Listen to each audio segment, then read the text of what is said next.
these are creepy TikToks that'll make you rethink your whole reality. There was a lot of bad stuff that would happen in that specific spot, and it was all allegedly because it was built on top of a... Family and friends were really concerned, and they knew how out of character this was for the pair to go missing. They sent out air and water search teams, but just couldn't locate the couple.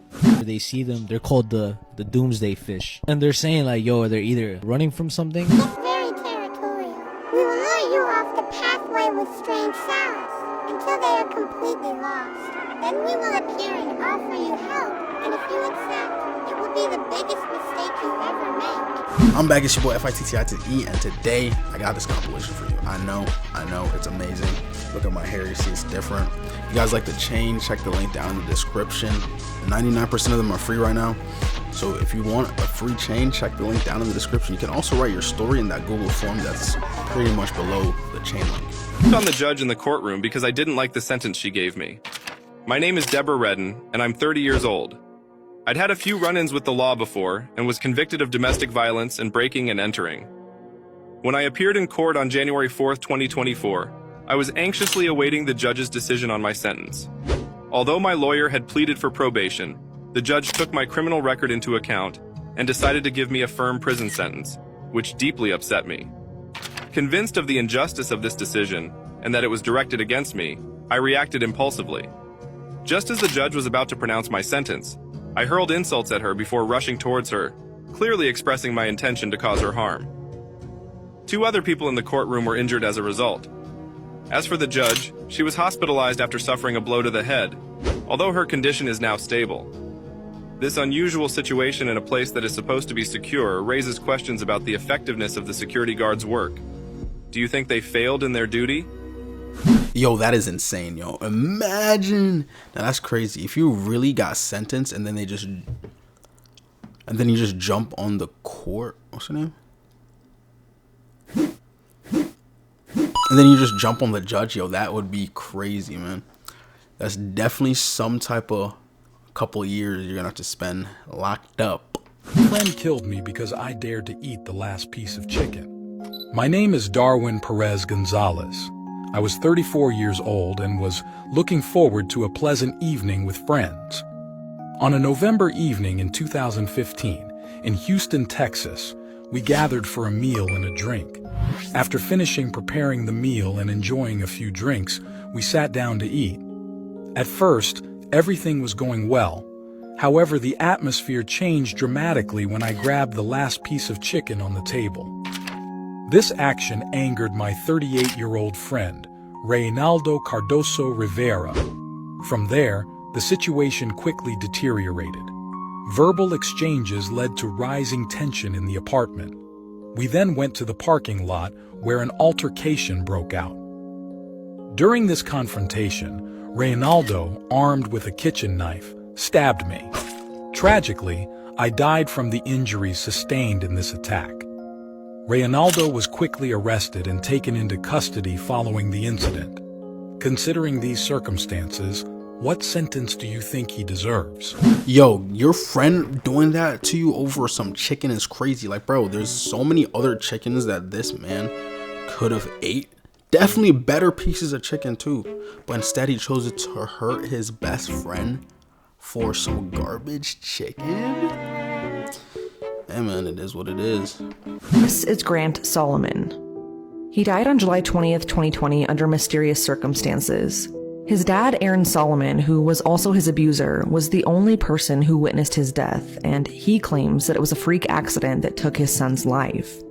But just before he died, Grant was about to expose his father for the years of abuse against him and his little sister Gracie, who has also publicly spoken about what her father has done to her. But just before he could, he was killed while being in the presence of his father for the first time in 2 years. I previously covered Grant's story on here way more in depth, as have many other creators, so please be sure to go and watch those videos if you need more information. But the podcast Cup of Justice also just released an episode mentioning Grant's case. So I urge all of you to please go and listen to this and maybe tag the creators here in the comments to help boost this story. This is all directly supported by Grant's mom and his sister, who have been advocating for him since he's no longer here. It's really important to engage with true crime content that's supported by the families. But the other thing is that Gracie also deserves justice. She was abused by her father, Aaron Solomon, for years, and he still has not been charged for that either. He's currently just walking free. Angie and Gracie are relying on us to keep Grant's story in the public eye. If you're looking for ways that you can help, consider looking in my bio. I want to give a viewer discretion. This case is really graphic. I'm not going to get too into detail. Regardless, what happened was sad as there was two girls, Louisa Jesperson and Marin Yulin. They were very good friends, and they both attended the University of Southeastern Norway. And in 2018 of December, Louisa told Marin she wanted to go to Morocco to go hiking and stuff. But before the trip, Louisa, she had made a Facebook post about wanting to go. And she had said, "Dear friends, I'm going to Morocco in December. Any of you guys who's around by then, or any mountain friends who know something about Mount Toubkal." And they go up the mountain. They eventually ended up stopping at a certain area because they got tired, they wanted to rest, so they put up their tent. And during that time, people say that killers were stalking them and they were just waiting for an opportunity for them to attack, which they did. They go in with a machete. First girl, Louisa, and then the same thing happened to the other girl. But what made this whole thing up was that one of the guys was recording it. Bro, stop I don't have the video. I did not search it up, bro, so you don't have to worry about that. They put both heads in the tent, and that's it. A week before the murder, they had posted a video on the internet pledging their allegiance to ISIS. And they were saying how they were planning to do a terrorist attack on either security services or foreign tourists around the area. Bruh, so they were already planning it ahead. The crazy part is that they did get arrested. They did get the death penalty acquainted to them, but they have not been executed yet. They're still alive. But nah, that's crazy. I've actually seen that. I mean, I didn't see the video, but I've seen people talk about it. And nah, that is insane. Just imagine you're just chilling with your friend, going on like a nice trip, exploring. Then out of nowhere, you just get attacked by 3 random weirdos. Oh nah, I'd bug out, bro. Nah, man. Booth Stuart Leber died under mysterious circumstances at the home of celebrity Michael Barrymore. In the early hours of the 31st of March 2001, a 999 call was placed. This alerted emergency services to a body in the pool of TV personality Michael Barrymore.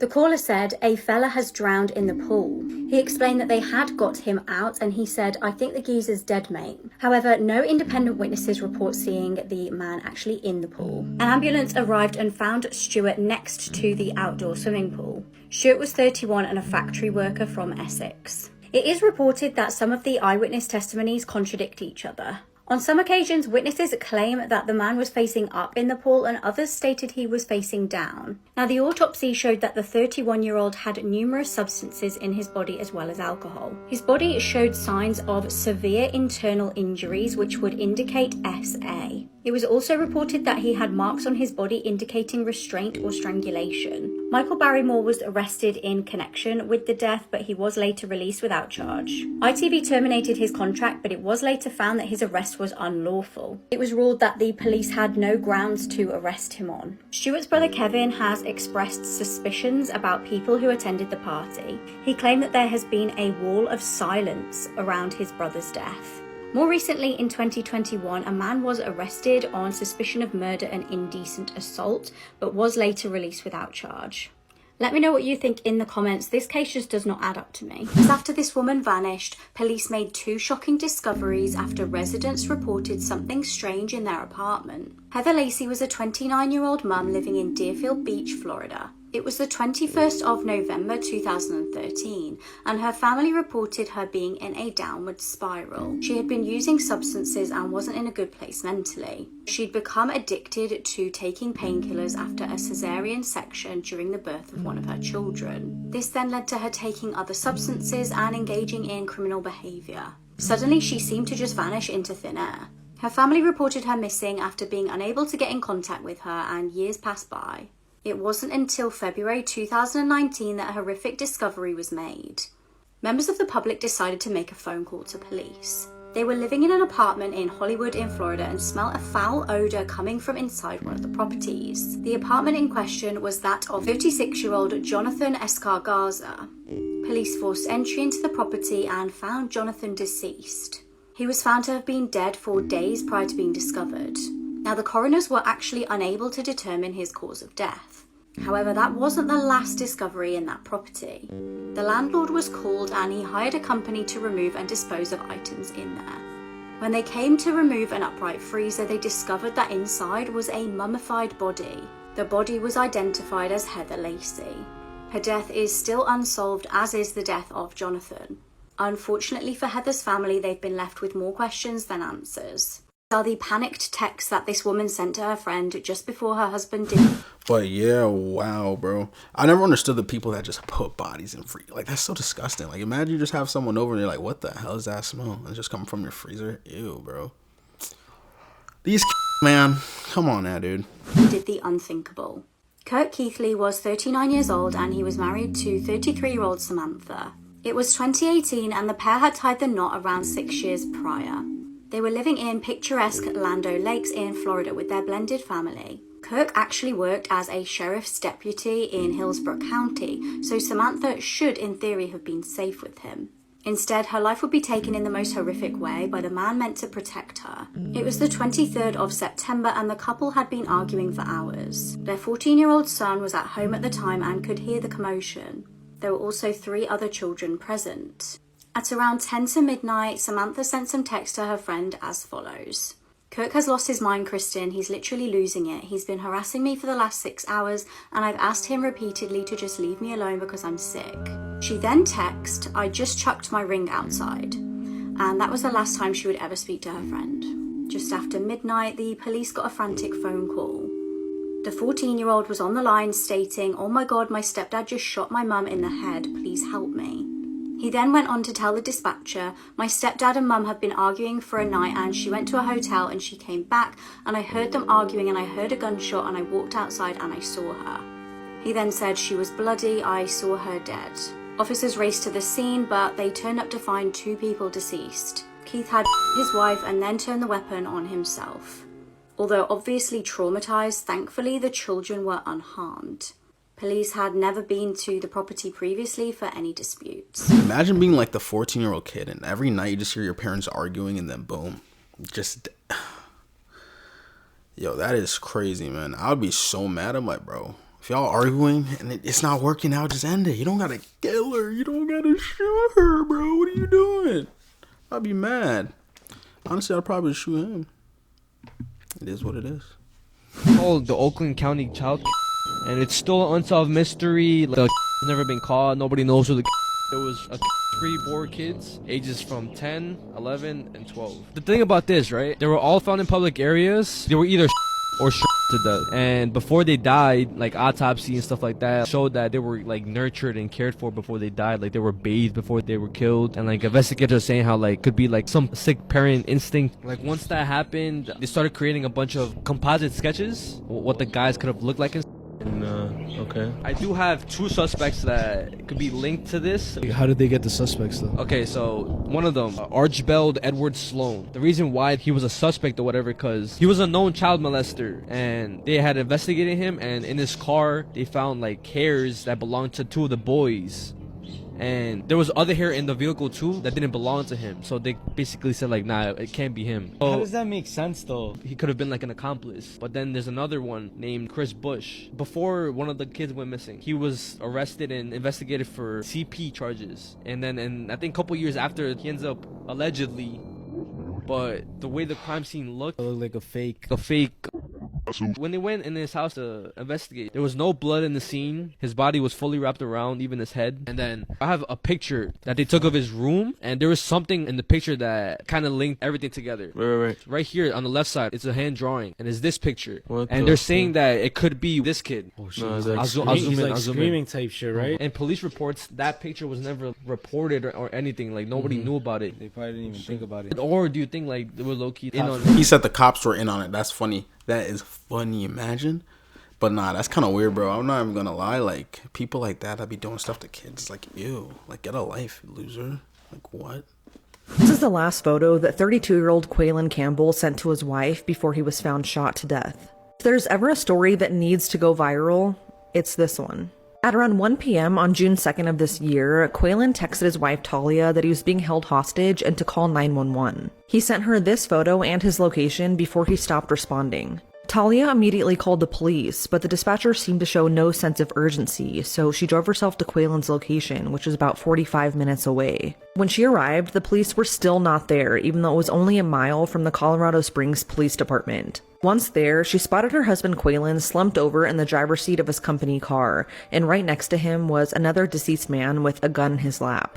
Since the police didn't respond to the call, Talia had to be the one to perform CPR on her husband, but he sadly died of a gunshot wound. The Colorado Springs Police Department eventually showed up, but only because of a second phone call from family members reporting the deaths. Authorities had confirmed that the deceased man next to Quaylen was 44-year-old David Carrolls, and the case is being investigated as a murder-suicide. Quaylen didn't know David, but it's believed that David was homeless and that Quaylen was giving him a ride. Once inside the car, David held Quaylen hostage and fatally shot him and then himself. The Colorado Springs Police Department say that they were called to the shooting that day a little after 2 p.m., but phone records showed that Talia called 911 nearly an hour earlier at 1:15 p.m.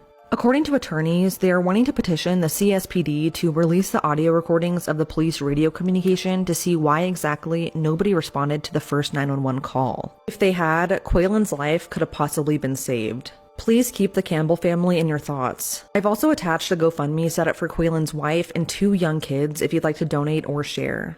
Nah, that is crazy, man. Hopefully his soul rests in peace, dude. Mysterious Halloween party disappearance, an abandoned car, and a disturbing twist of events. This is the terrifying case of Karen Swift. Karen was a 44-year-old mum of 4.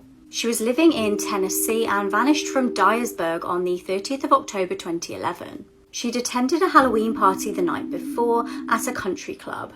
She didn't stay long. Unfortunately, her daughter had been ill at a sleepover, so she had to go and pick her up. She fetched her and then she drove back home. She was actually still living with her husband David despite the pair getting a divorce. 3 weeks earlier, she had filed for the divorce and the pair were actually sleeping in separate rooms. David claimed that he saw her around midnight the previous night and then briefly the next morning. She then seemingly vanished. Worryingly, Karen's car was actually found abandoned not far from her house with her Halloween costume inside. She was reported missing after failing to come home. Tragically, after locals volunteered to help in a search, her body was discovered that December. She was found hidden under leaves near Bledsoe Cemetery, 2 miles from her home. Her cause of death was blunt force trauma to the head. There were many initial theories in the community as to what may have happened. There were rumours that Karen had been involved with a married couple.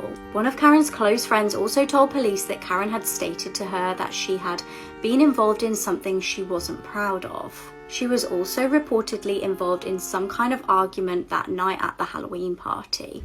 Now, David got remarried in 2016 and Karen's case went very quiet. Then, over a decade after Karen's body was discovered, David was arrested and charged with her murder. In July 2023, David had been arrested for stalking his now ex-wife in Jefferson County.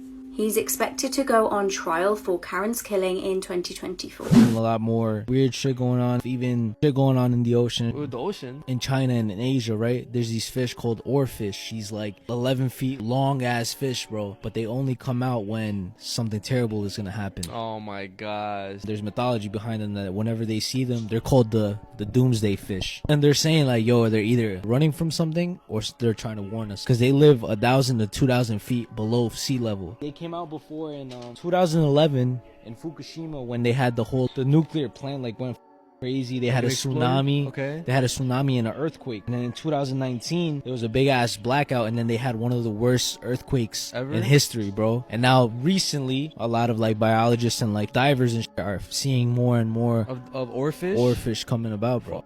Like, bro, we're already desensitized to it. Think about it. Me and my brother, right? We were talking about, we're like, yo, they just... The oarfish, that seems like such a crazy concept. Damn. Hopefully those oarfish aren't here to take us out, dude, or send us some bad luck, you know what I'm saying? I think we're gonna have a good year this year. I feel like 2020, you know what I'm saying? We already passed the bad years. The story behind this mugshot will disturb you. This is Randy Peterson, and in 2018 he was arrested for murder. Randy was a career criminal who throughout his life had been in and out of the prison system a number of times. But in 2018, when he was arrested for murder, prison would become his permanent home. But who did Randy kill? Well, we have to go 17 years in the past and go back to the night when 41-year-old Simon Clark, a local father, was murdered.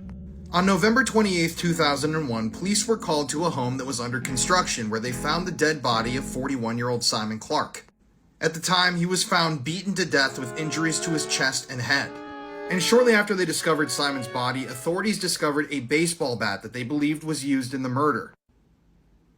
Now, what's crazy looking back at it is that way back in 2001, the authorities believed that Randy Peterson could have been their guy.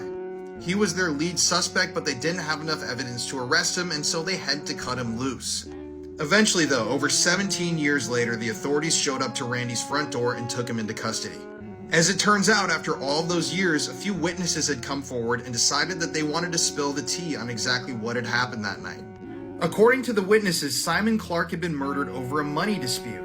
So Simon, on the night of the murder, had gone over to this house that was under construction because his friend had found out that he was paying this contractor that he hired $300,000 for $120,000 worth of work. So Simon, hearing this, told his friend that he'd go over and talk to the contractors, and keep in mind Simon was married with 2 children at the time. But when he showed up, he met Randy, and Randy flew into a rage and beat him to death. And as it turns out, the contractor that was hired to do that work on the home had been defrauding Simon's friend the entire time in order to buy narcotics. Thankfully, though, Randy was finally arrested and put into prison for this murder, where he's now serving a life sentence. And this mugshot has to go down in history as one of the creepiest I've ever seen.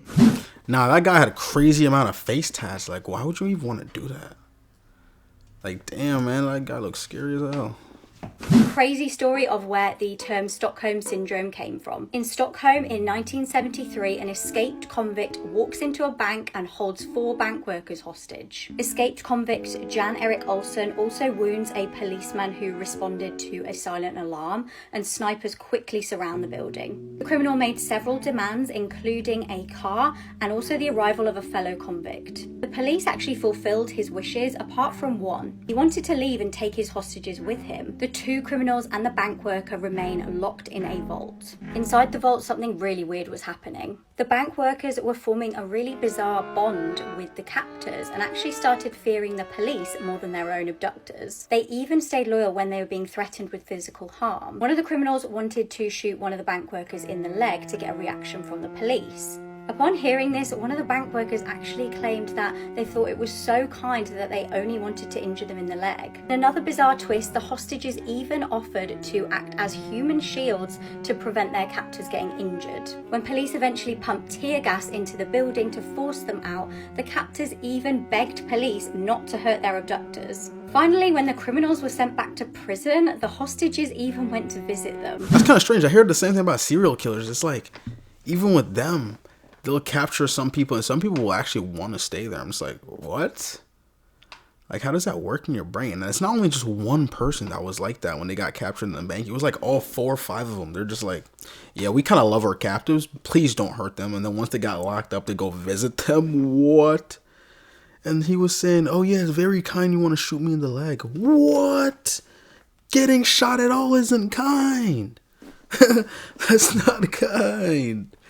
Remember when you talked about La Blanca Nieves? Yeah. If you want to just give like a brief rundown of like where it was or like what it was. It was kind of like a Disneyland, but in Mexico. But there was a lot of bad stuff that would happen in that specific spot. And it was all allegedly because it was built on top of a cemetery, like a graveyard. And it was this one specific statue, which is a Snow White statue. Yep. Of La Blanca Nieves. And she's cursed. So warning, if you don't want to see her, you don't have to. She moves around and stuff. There's like footage of her like blinking.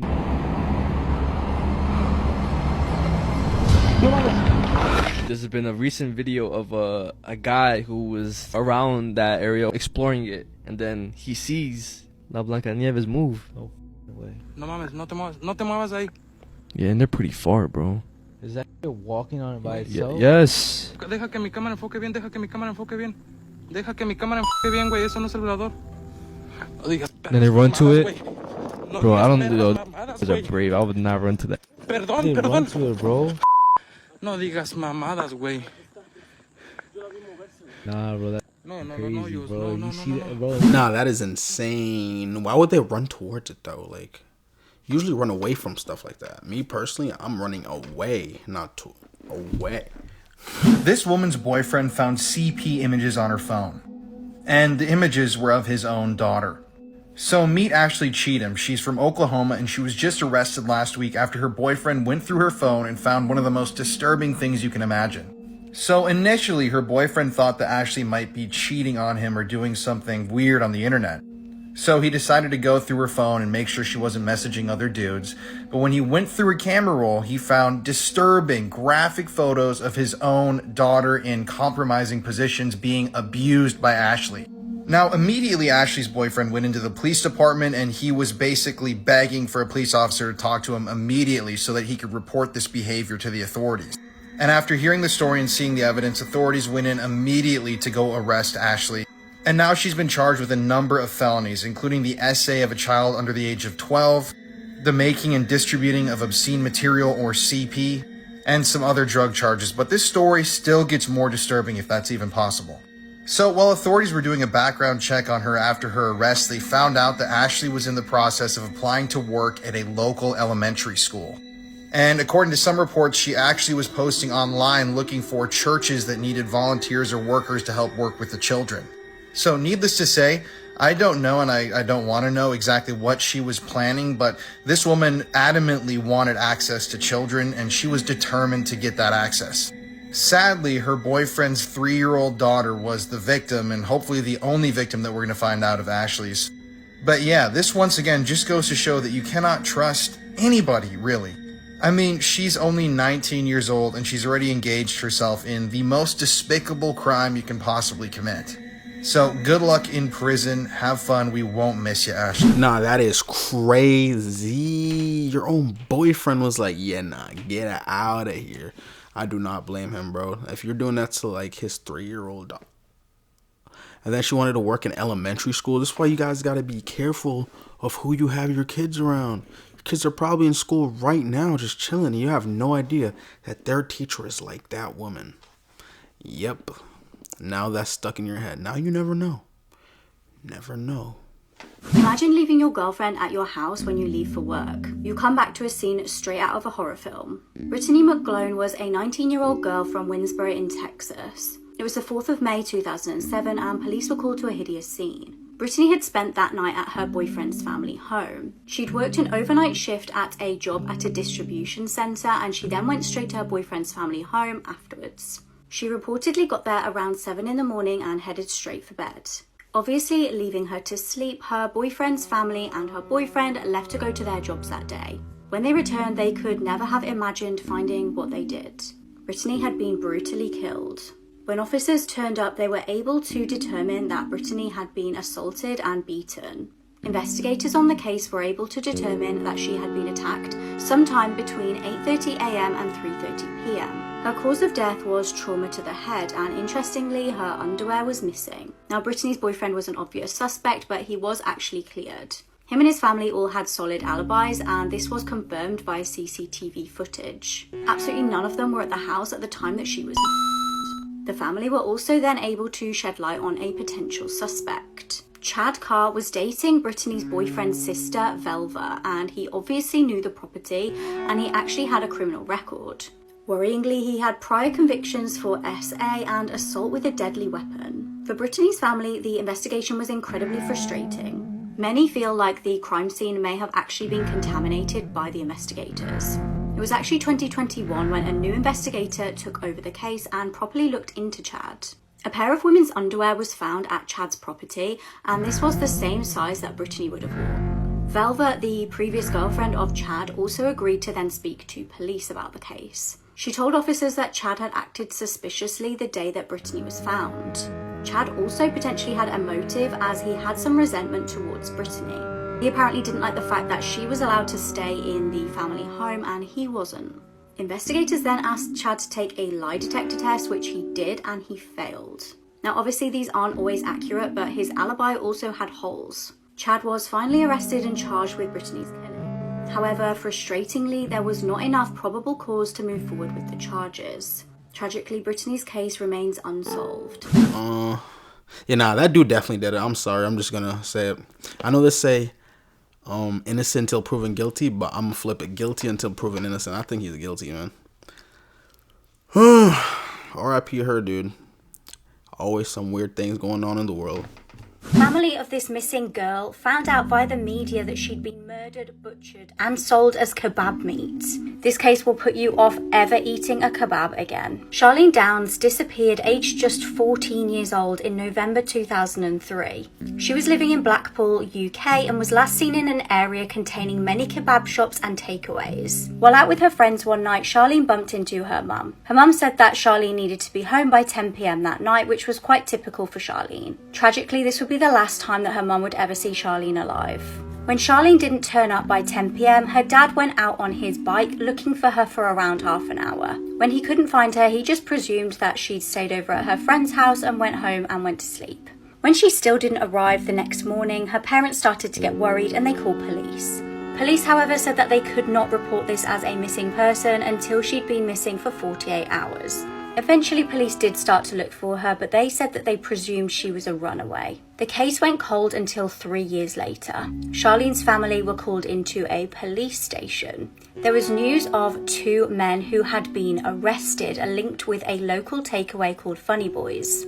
They were arrested on suspicion of murder and disposal of Charlene. This is when the family found out some shocking news via the media about what had happened to Charlene. An article published stated that she had been grinded up and sold as kebab meat. One of the brothers of the men who had been arrested had heard them bragging about doing this. Now, Charlene's disappearance actually unearthed the fact that these takeaways were being used as a front for P rings, where men were luring teenagers in with food and alcohol in exchange for things I cannot repeat on this app. When the case against these 2 men went to trial, the jury failed to reach a verdict. The case was then thrown out of court due to apparent lack of physical evidence. One of the reasons for this is how well Charlene's body had obviously been disposed of. Both men who had been charged were given a £250,000 compensation for being falsely trialed. Around a week after the trial, Charlene's mum was actually arrested for stabbing her husband. He declined to press charges, saying that he knew she had been stressed. Members of the family were also charged with racially aggravated assault against the brother of the man who'd been charged with murder, and also punching the man who'd been charged with helping dispose of her body. In August 2017, police arrested a 51-year-old man who lived in Blackpool at the time of Charlene's disappearance. This was on suspicion of murdering her, however, he was released just 2 days later.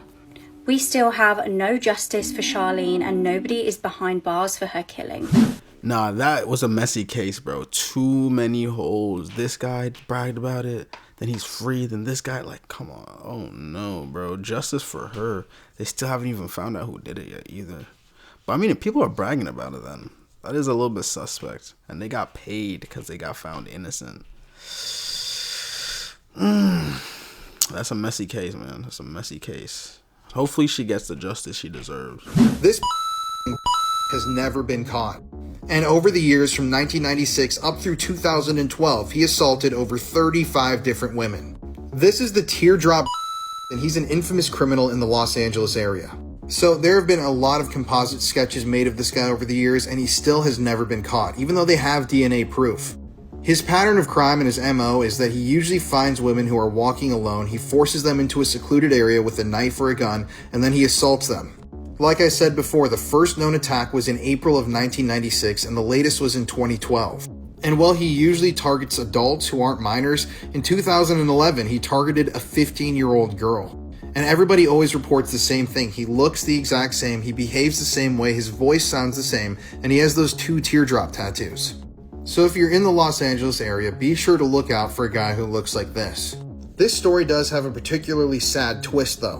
In 1999, this man, Luis Vargas, was actually sentenced for these crimes. He was sentenced to serve 55 years in prison, and the only evidence that they had was eyewitness testimony. They claimed that they had found the teardrop and that it was him. But in 2015, after he'd been in prison for 16 years, he was exonerated through DNA evidence. Yes, Luis was not the man, and he was wrongfully convicted and held in prison for over a decade, almost 2 decades. And even though that's good news for Luis, that still means that the teardrop grapist is out there somewhere. So keep this in mind, he reportedly weighs about 130 to 170 pounds. He's somewhere from 5'2" to 5'6" tall. He's a Hispanic male with brown hair.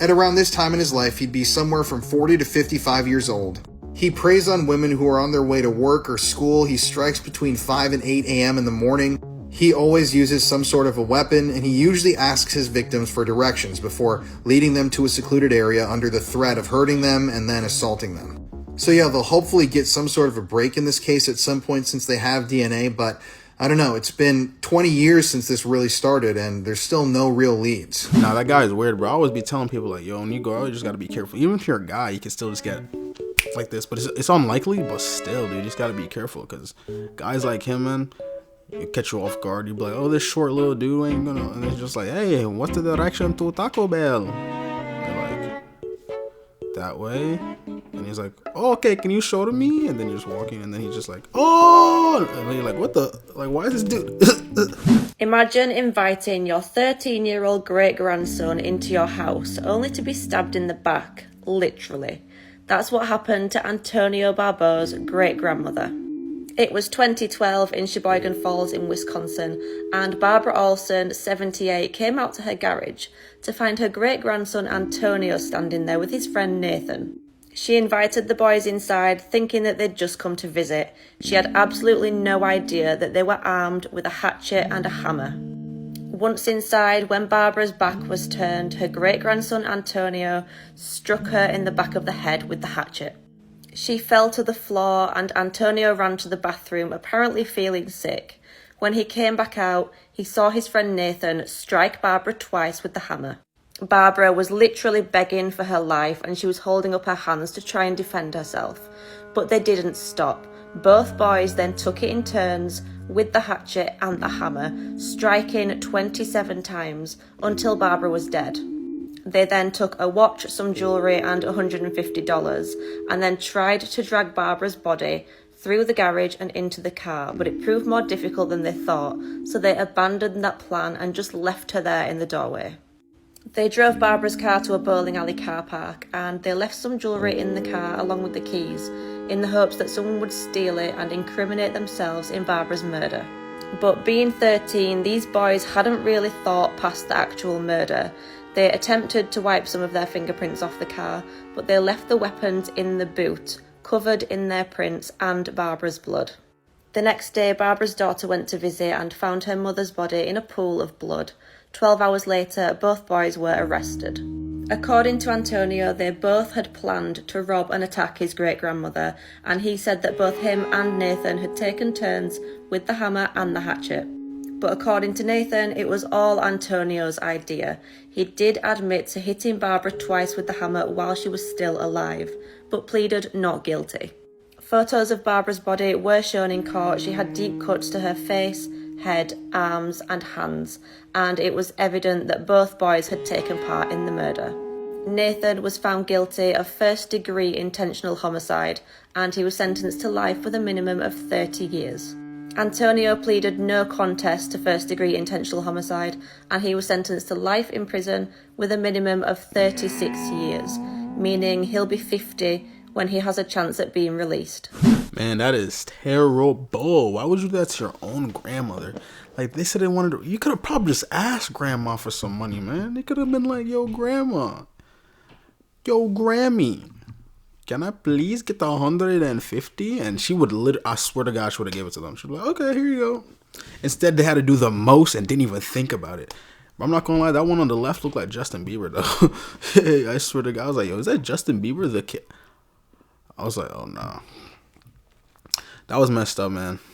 Don't ever, nah, that was messed up. Not believe this insane plot twist. In 2008, Carolyn Watson and Julian Butchwald were a young religious couple. They were living in Melbourne, Australia, and had been together around 2 years. Julian was driving the pair to a picnic date in the car, but he actually stopped the car suddenly, noticing an animal on the side of the road. Suddenly, something horrific happened. Carolyn's vision went completely black after being blindfolded by a terrifying masked man. All she could work out was she was being stripped off and thrown into a vehicle. The car finally stopped and she took her blindfold off.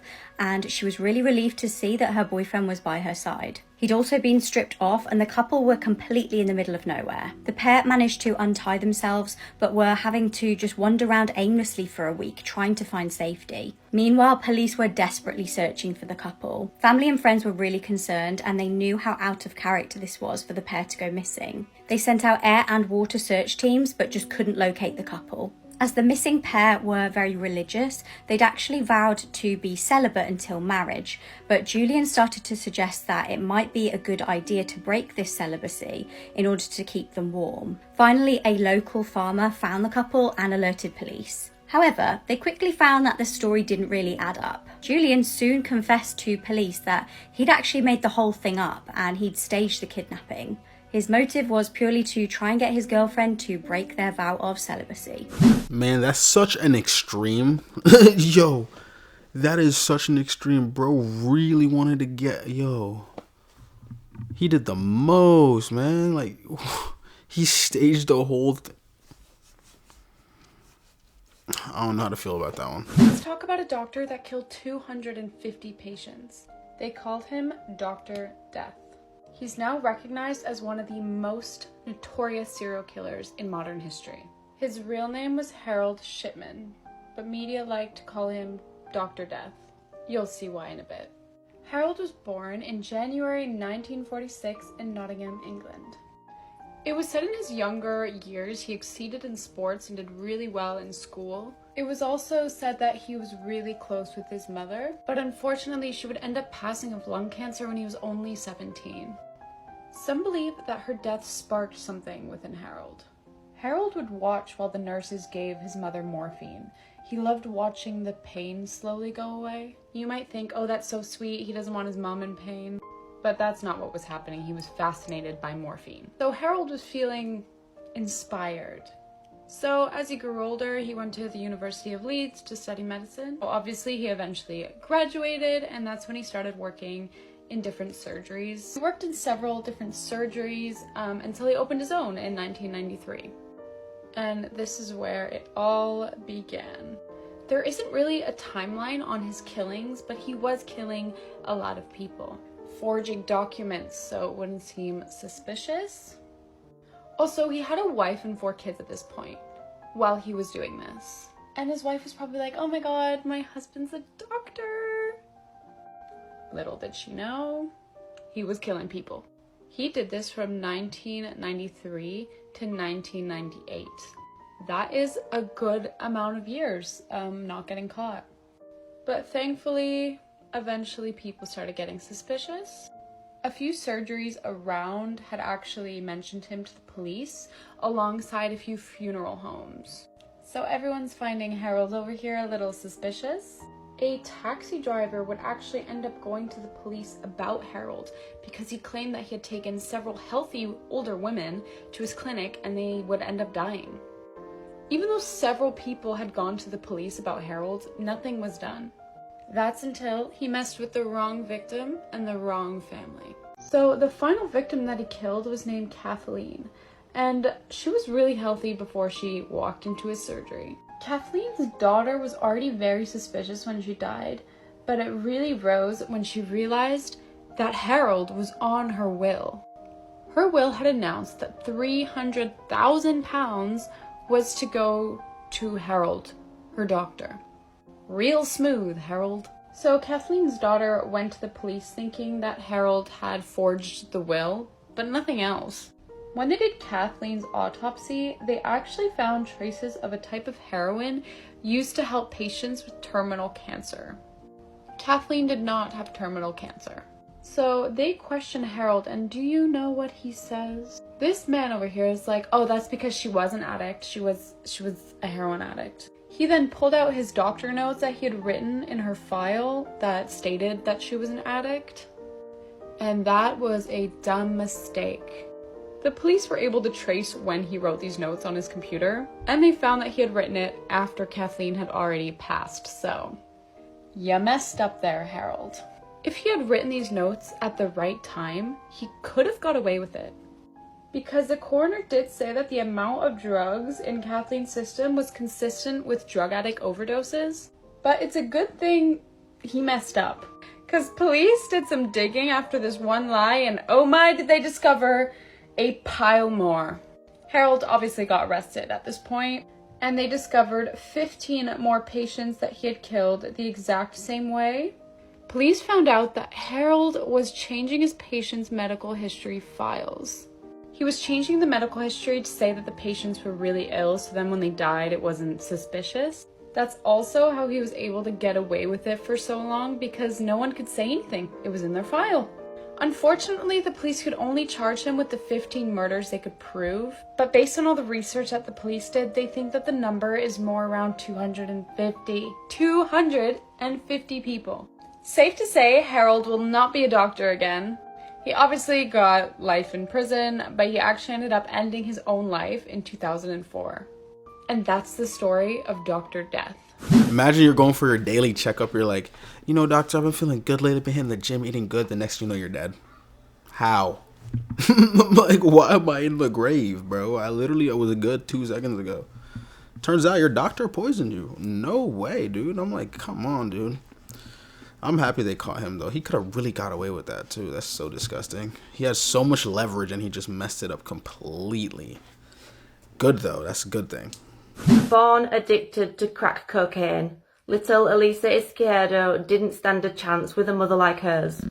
Elisa was born in 1989 in Brooklyn, New York, to parents Awilda Lopez and Gustavo Izquierdo. Throughout her pregnancy with Elisa, Awilda was abusing crack cocaine, meaning when Elisa was born, she actually had to be weaned off the drugs as she was addicted. Gustavo ended his relationship with Awilda when he realised what she was doing, and he vowed to get custody of Elisa. She actually had 2 children from a previous relationship that she'd lost custody of due to her drug abuse, and they were being raised by family members. When Elisa was born, Gustavo actually managed to win custody, and his world revolved around his daughter. He started taking parenting classes, and he enrolled Elisa in a preschool in 1990. Unfortunately, his health started to decline and he could no longer afford the tuition fees. But she was a promising student, and the principal of the school decided to introduce her to one of the patrons of the school. This was Prince Michael of Greece, and he actually offered to pay for Elisa's tuition fees right up until 12th grade. During her first year of preschool, it came to Gustavo's attention that Awilda had actually beaten her addiction, secured permanent accommodation, got married and become pregnant with her 4th child. She'd also regained custody of her 2 older children. When Elisa was just 2, Awilda applied for visitation rights, and she won, meaning that Elisa would go and stay with her unsupervised every other weekend. Shortly after these visits started, Gustavo and also teachers at Elisa's school started to notice bruises. She also began bedwetting and started having regular nightmares. She also told her father at one point that her mother had beaten her and locked her in a closet. Gustavo tried to get Awilda's visitation rights revoked, but it was denied, saying that as long as she didn't beat her daughter, the visitation could continue. In 1993, Gustavo decided to come up with a plan to get Elisa away from her mother permanently. He was from Cuba and still had family there, so he decided to buy tickets for him and Elisa and take her where her mother couldn't hurt her anymore. The tickets were booked for May 26, 1994, but shortly before that, Gustavo started to experience breathing difficulties. He was admitted to hospital and diagnosed with lung cancer.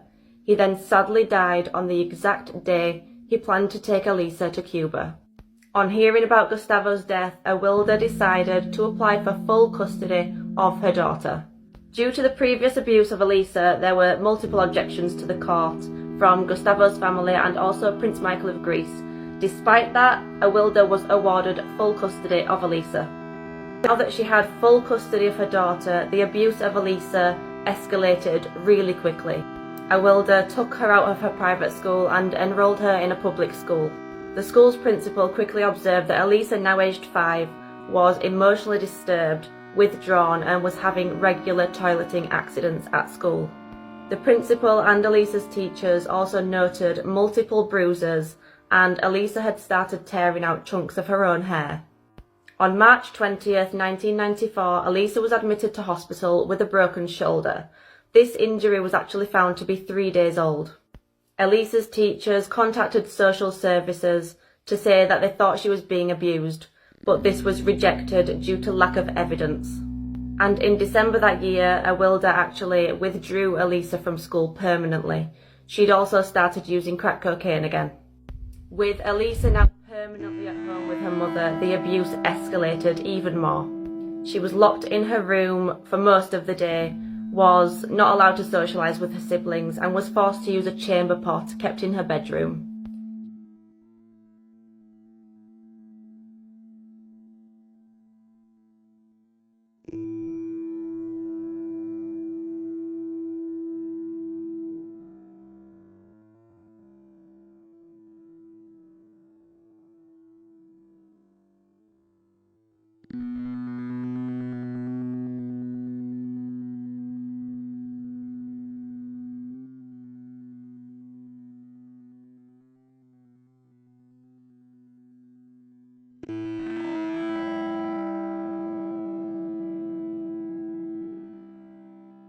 Elisa lay in the house, lifeless, for 2 whole days.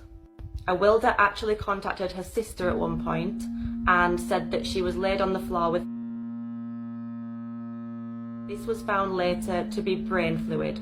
Her sister urged her to call an ambulance, and she said she would the next morning. The next day, a neighbour came round and Awilda made no attempts to hide Elisa's body. She was laid there on the floor and the neighbour immediately called an ambulance. Elisa was pronounced dead and an autopsy showed a catalogue of injuries.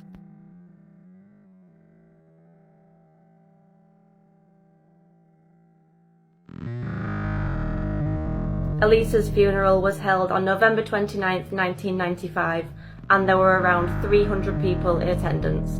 Awilda Lopez pleaded guilty to second-degree murder and was given a term of 15 years to life. She's been denied parole a number of times, the latest being in 2022. Yeah, now that mom, bro, I don't know, bro. I think she deserved a death penalty. That's so tragic. Like, she's just messing around with her kid, bro. Like, that's weird, dude. Ever since that dad passed, bro, it's kind of crazy how you could spend 9 months baking a kid inside you, and then once they come out, you just start toying with them like that. That's weird, bro. Hopefully she got whatever the court threw at her, and then just throw away the keys with it, bro. Like, just keep her in there or just... Warn everybody right now, the case that we're about to cover is easily one of the most disturbing true crime stories I've ever heard in my life, so viewer discretion is really advised for this one. This is Kevin Davis. He was 18 years old back in 2014 when this horrific event took place. Kevin lived here in Corpus Christi, Texas, and shared an apartment with his mother, Kimberly, and his sister, Destiny. On May 26, 2014, Kevin snapped. He had been having homicidal thoughts for a long time, but on that particular day, he decided to bring his dreams and his fantasies into reality. On that morning, Kevin told his mother, Kimberly, that he wanted to unalive himself, and she told him that she couldn't stop him if he wanted to. After hearing this unexpected response from his mother, Kevin went into a rage. He grabbed a cord and attempted to strangle his mother on the couch where she was sitting. But his mom, Kimberly, managed to fight him off, and in a panic, Kevin went into the other room and grabbed a hammer. Now, this is where it gets really disturbing, so if you're still here with me and you have a weak stomach, don't keep listening. Kevin then... and he then grabbed a knife from the kitchen.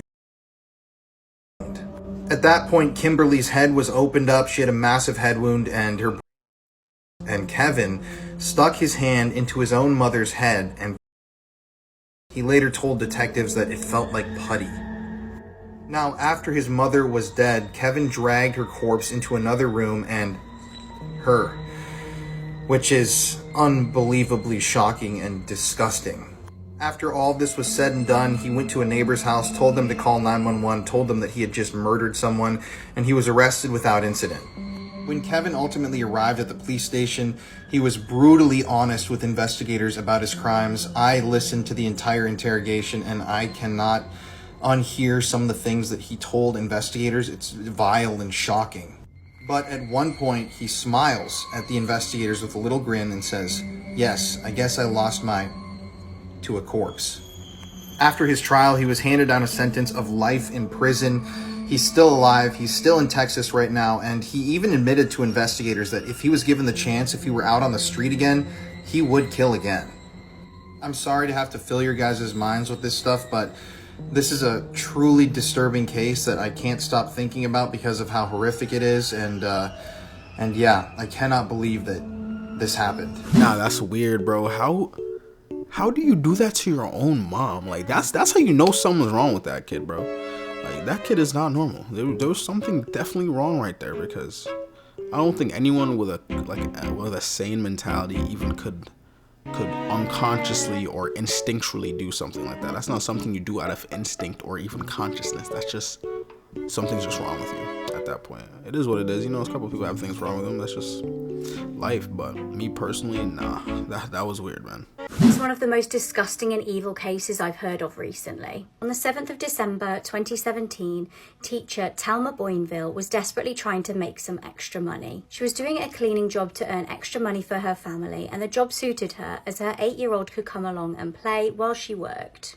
This was really handy as it meant she didn't have to fork out for childcare. She set out cleaning some holiday homes on the day in question, and her daughter waited in the car. The spot was a lovely scenic place called Kebab Beach. However, instead of walking in on a normal holiday rental to clean, she walked into a nightmare. Stephen Brown and his girlfriend Hayley Dangerand were in the middle of robbing the place. They were scouring through drawers and wardrobes, hunting for valuables to steal. With Thelma walking in, their plan had been foiled. They decided they needed to dispose of their only witness. The evil pair tied up the mother, whose daughter waited unsuspectingly in the car outside. But the horror was far from over. They exited the holiday home and came across Thelma's young daughter waiting in the car. They callously told the young girl, "We killed your mum."